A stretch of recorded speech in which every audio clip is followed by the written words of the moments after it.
Palantir's stock price, just like other tech stocks during COVID, had a significant ride-up and a precipitous slide down since September 2021. And many investors came onto this call, just as I was, looking for daylight, direction, and answers from the CEO, Michael Karp. So I'm sure they had a large audience watching yesterday. Let's take a look at the numbers first. Palantir reported yesterday they missed quarterly profits by an adjusted 2 cents per share compared to their estimate of 4 cents per share. So anytime you hear that, you immediately start to see markets negatively react. But I'm not feeling any particular concern over that miss. The good news is, but I think most investors were expecting this, and that is revenue did beat quarterly forecasts at $433 million compared to the estimate of $418 million. That's revenue growth of 34% year over year. Commercial grew 47% year over year, but government grew 132% year over year, and revenue in this sector was at 26% year over year. Palantir ended the quarter with the adjusted free cash flow of $104 million.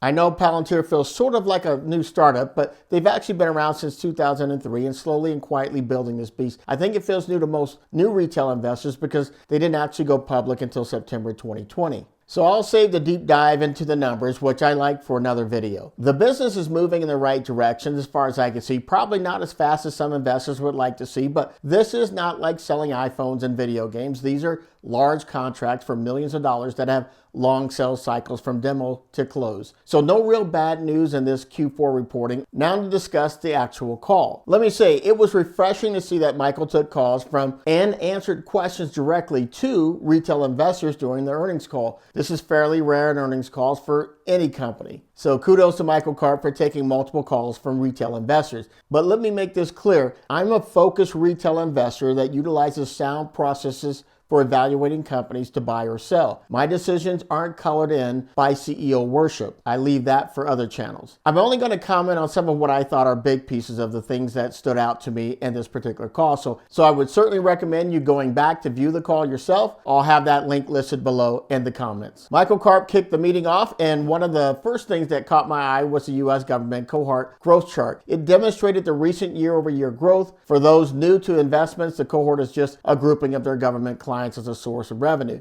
The thing that stuck out to me, though, is what the USG cohort looked like in 2018 and what it looks like today. The body of the revenue it represents has grown significantly. It had Q4 revenue growth of 26% year over year as reported today, and revenue grew 47% to $897 million in fiscal year 2021. It looks different in the slide Michael is showing because he's showing cohort revenue growth in the segment. You can see within the revenue numbers displayed Palantir's ability to listen and adapt their business model and the platform to fit the client better, and where that's possible, they've been able to win business case used by the client and further scale the business with that client. Again, this goes back to Palantir's plan of acquire, scale, and expand, and where this happens effectively, revenue growth occurs. Karp talked about how Palantir was very early in building data exploitation tools for building analytical tools, which proved important for the national security interest. Looking at the U.S. commercial cohort growth chart, you can see in the revenue growth, similar to the USG cohort growth chart, Palantir's ability to listen, adapt, and execute around the client's needs in order to scale with that client.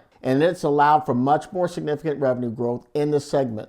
U.S. commercial revenue grew 102% year over year. Commercial in general grew 34% year over year to $645 million. Some of that dampening of revenue growth was because of the slower European sales. Another point to mention here is that Michael Karp made an interesting distinction between Palantir and other software producers when he said not having software as a raw material, referencing how other software producers access and collect data. He then finishes his statement by saying exploration, you take the data like it's oil, you pump it out, you churn it, and you churn the data, and you move on. But what Palantir does differently is they make the data operationally determinative for the client's business. This is about more than just producing more information to churn through, but much more about surfacing conclusive or decisive information that allows the client to make timely and operationally meaningful business decisions around the data that otherwise would not even be possible. Michael made another interesting comment when he said that Palantir was the only software company building transformational software. I assume he's speaking about what I covered in my video discussing Palantir's durable notable competitive advantage being its 4 functional layers of its platforms of data integration, knowledge management, search and discovery, and collaboration. I'll have a link to that video in the description below if you want to visit that. That video presents an extremely interesting take on what I believe is Palantir's competitive advantage. In my analysis, I go quite a bit deeper than I'm excited about a company and it's a cool company with really smart guys running it. As Michael took investor calls, there were several themes that repeated itself in the questions, with questions such as what can Palantir do to build its sales force? Here, Michael mentioned the fact that Palantir has been able to generate sizable revenue that they have with a nascent sales force, which is no small feat. It means the software has begun to build a reputation in the market. Currently, they have about 150 salespeople and are looking to add another 200, many of which will be deployed in European markets to further develop that market. Look, I was in professional sales and sales training for years with major U.S. corporations, and if you plan on hiring 200 salespeople, that is a monumental task for any business, much less something like Palantir's software platforms, for a number of reasons. Number one, finding and hiring the right talent. Palantir will be competing against some of America's biggest tech companies for a very limited supply of talent for this type of sales. Number two, properly training the talent. Once you have the talent now, you have to train it, and what most companies call training is more like telling than training. That is, some companies put the new sales rep in front of someone that knows slightly more than they know as a new person, and that person brain dumps what they believe to be the essentials for the job to the new sales rep over a couple of days. And the new sales rep feverishly takes as many notes as humanly possible, not necessarily knowing how all those notes are connected. Yeah, like drinking from a fire hose type training. After that, the company sends the new sales rep on a couple of mirroring sales calls to see how sales rep interacts with clients, and then 1 week after the new sales rep has just started with the company, they're sent to hit the phone or on the road on sales calls. Now, this may not be the case at Palantir, but when you look at their career page on their website, that looks like an HR nightmare. Many companies talk a big game about training, but at the end of the day, the company is trying to hit a quarterly number, so they put the fresh sales feet on the ground prematurely and clean up the trail behind the new salesperson as they go. Great for the company, not so great for the client that must deal with the countless over-promising and under-delivery. Number three is retaining the talent. Now that you've gained and trained the talent, Palantir must maintain its talent through proper training, competitive compensation, career growth tracks, and proper support staffing around the activities sales reps produce when they bring on a new client. This includes properly onboarding new clients and putting in other mechanisms to reinforce client retention over the life of the client. And the fourth and final factor is time, which Wall Street, that is solely focused on short-term numbers, may not be willing to give. Wall Street will literally squeeze the goose that laid the golden egg to get more eggs out of it, and after they've killed the goose from all that squeezing, they'll just go looking for another goose to squeeze. They just don't care. Wall Street function is to make money from activity. It doesn't care how it's achieved. So I say all of this to say that this may be a bit of a long haul, so be willing to hold for 5 to 10 years before you start seeing the type of double-digit returns that you want to see. Now, what could accelerate profitability is the continual refinements around modularization of the Palantir platforms, Gotham, Foundry, and Apollo, that make it easier for IT teams of potential clients to consume. If the products are easier to consume, it requires less build-up to sell and implement, which releases the extra slack buildup in the long sales cycle, make it easier to buy, and it becomes easier to sell. Michael went on to talk about 30% compounded growth of USG over the last 15 years. He mentioned the obvious positives of USG sales being that they're reliable, the sums are big, and the quality of revenue is very high. He also mentioned some of the biggest problems for competitors in this segment are barrier to entry, which Palantir has cleared, and there's also barriers to entry. I assume this is about once you're in,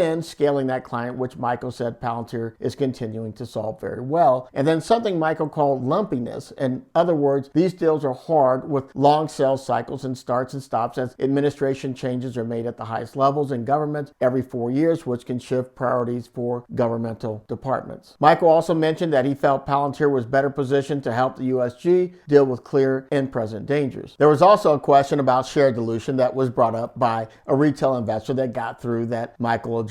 I felt more like Michael talked around this question rather than answer it directly. He mentioned that they didn't know they were going to do a DPO until right before they did it, as if that were part of the problem. If you don't know what a DPO is, it's a direct product offering, sometimes referred to as a direct placement. This is a type of stock offering where a company offers its securities directly to the public to raise capital. It eliminates the intermediaries used in an IPO like investment banks, broker-dealers, and underwriters. In the simplest terms, the company underwrites its own securities. There are some benefits for for a company to do this. It substantially decreases the cost of capital of a DPO. It avoids the restrictions imposed by banks and VCs. The issuing company gets to write the rules. The company doesn't have to register with the SEC. Keith Wise, an analyst with Morgan Stanley, asked a few questions around a shift to modularization for Palantir and investing for growth. Michael said there's no doubt for a lot of its commercial customers, modularization would make it easier to sell, deploy, and service for Palantir, and much easier for IT departments of clients and potential clients to adopt. Michael also spoke of the fact that they are having former employees now coming back, and Palantir doing a better job of retaining employees. He also mentioned that competitors have picked up pieces and made businesses out of what Palantir has left behind, and that Palantir has learned from that and are now looking to capture the value of what it creates. Interestingly, Michael admitted that Palantir had been in the past selling in an adversarial way to IT departments of companies, and they've stopped doing that, and instead they're listening to the customer and allowing IT departments to take smaller bites of consumption of Foundry. Palantir is moving beyond consumption and compute to productize and compute, and in other words, giving IT departments more of what they want. Some other comments Michael made from questions asked by callers is the fact that Europe has not progressed as well, and because of that, there will be more focus there, and to the large extent, many of the new sales hires will be for the European markets. He talked about how the growth of the Palantir business grew out of the USG and then to commercial, and now the company is in its handoff phase, which he says is normal progression of market development. Most software made in America is adopted here first, and as European companies see success, they're then interested in achieving any competitive advantage they can gain with technology. Michael talked about the fact that pilot programs can be measured in days rather than years now, and that the modularization of Foundry is complete. Palantir is now addressing the coding gap that may exist between its developers and its clients, because clients want to be able to write to the platform. To do that, they want to know where to go to find talent. Palantir is now helping with training and industry certification with their platforms. Phil Winslow, one of the callers, asked if there were any specific industries that Palantir products are starting to gain more traction in as a result of modularization. Michael indicated that products like Foundry and Apollo are not industry specific, but in fact work well for any company dealing with crises or the desire to enter a market they're not currently in. He did mention one business he felt their product did not fit was marketing. By his tone, it sounded like there may be a bit of a personal rift with specific large marketing companies that may have snubbed Palantir early on that doesn't sit well with Michael.